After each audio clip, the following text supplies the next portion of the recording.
big news this week was the suspension of Mets second baseman Robinson Cano. We're going to discuss what Cano's legacy is after the second suspension. For those of you who don't know, Robinson Cano was suspended in 2018 for a masking agent. I believe it was May of 2018, and he recently was suspended again. He will miss the entirety of the 2021 season, and he will forfeit his $24 million paycheck in 2021. And he still has 2 years left on that deal. So the Mets are on the hook for his 2022 and 23 seasons at $24 million respectively. So, Kenny, what are your thoughts on where do you think the Mets' head is at this point, as far as replacing Cano at second base, as far as not having to pay him the $24 million, and kind of where they go from there? Do they cut him entirely? Do they just say, you know what, this guy's going to come back, he's not going to be on steroids anymore, he's not going to be as productive? Do we just cut him loose? Or, where do you think the Mets' head's at with Cano going forward?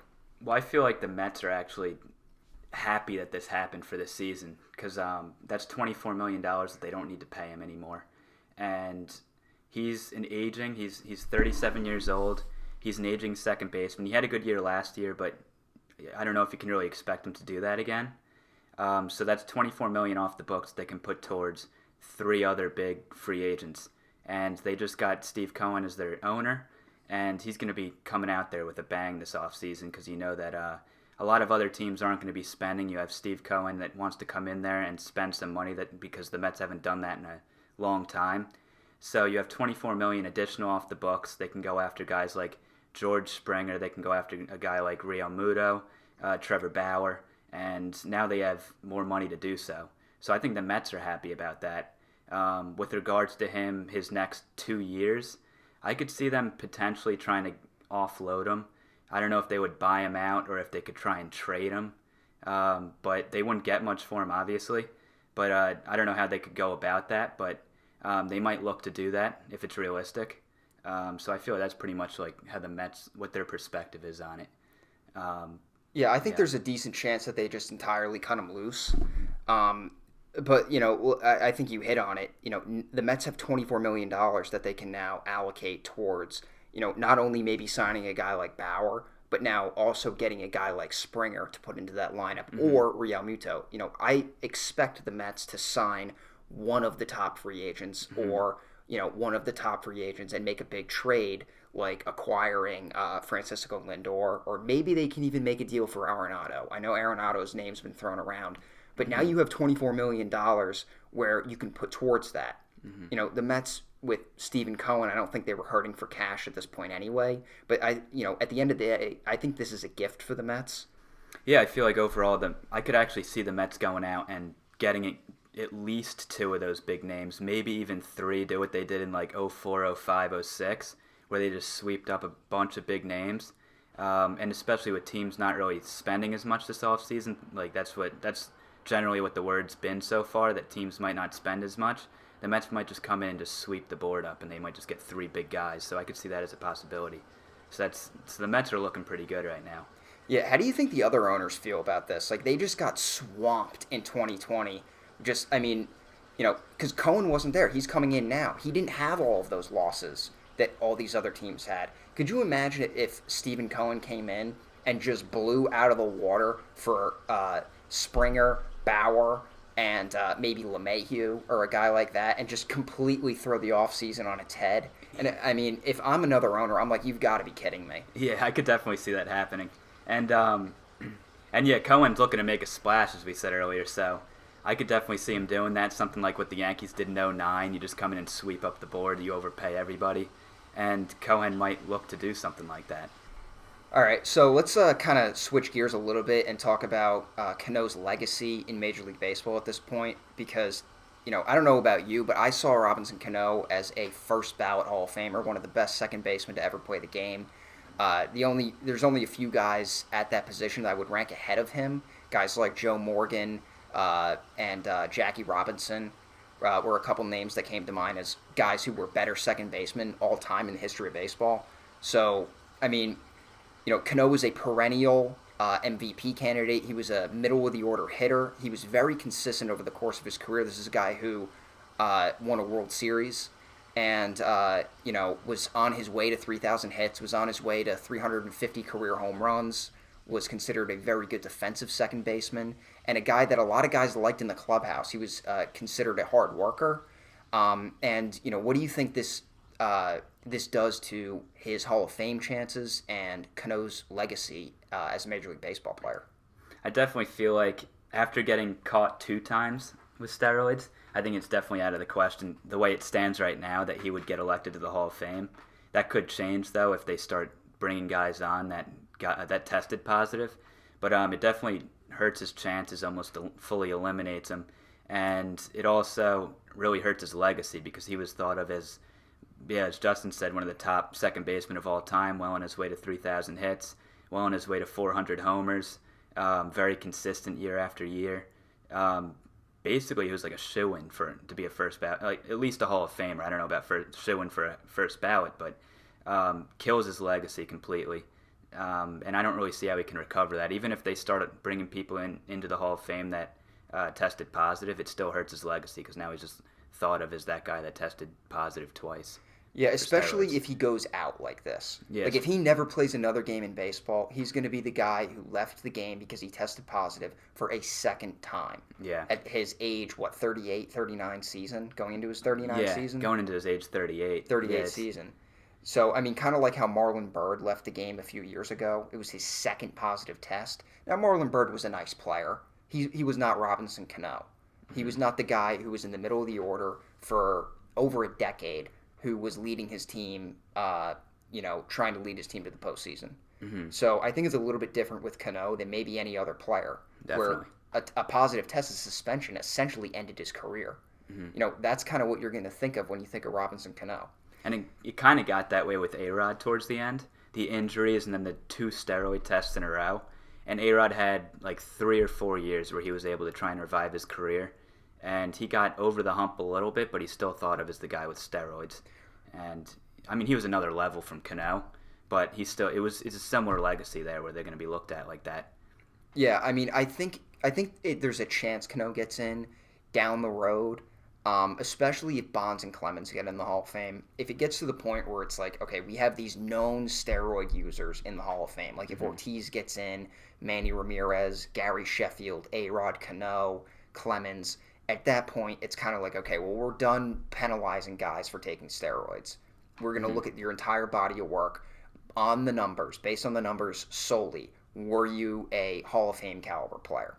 As of now, I don't see that happening. But we're going to have to kind of wait and see what happens with respect to, what other guys get in the Hall of Fame. Exactly. Yeah, because he might, right now how it is, he still looks like he'd be a Hall of Famer as a second baseman if you look past the 2 steroid tests positive.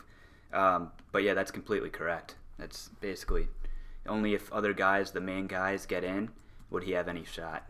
Yeah, Kenny, do you have his career WAR up? Yeah, let me see.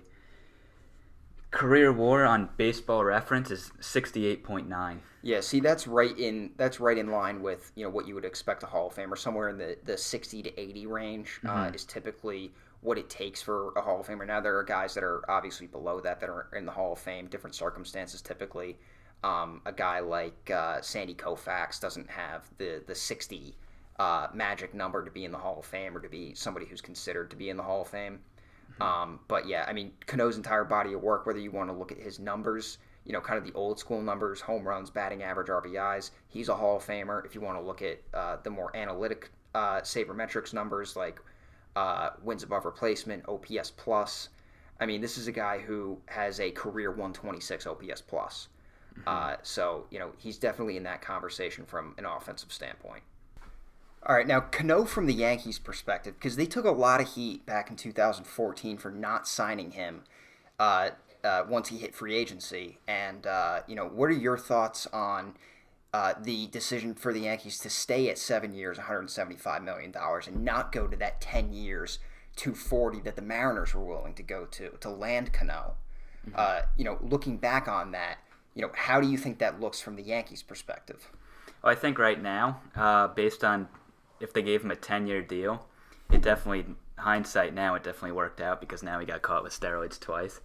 But I mean, we talked about this previously. They gave contracts to McCann, Ellsbury, and Beltran that offseason, as well as Tanaka. Tanaka worked out, but all three of those guys didn't work out, and they gave Ellsbury a 7-year deal. So I actually believe that if they gave Cano, if they could somehow get him on a 7-year deal, or even like looking back on it, if none of the steroids came to fruition, these positive tests, even 10 years would have worked out better for Cano than those 3 signings that they had there, because they just got off the books with Ellsbury. That finally got that out of the way.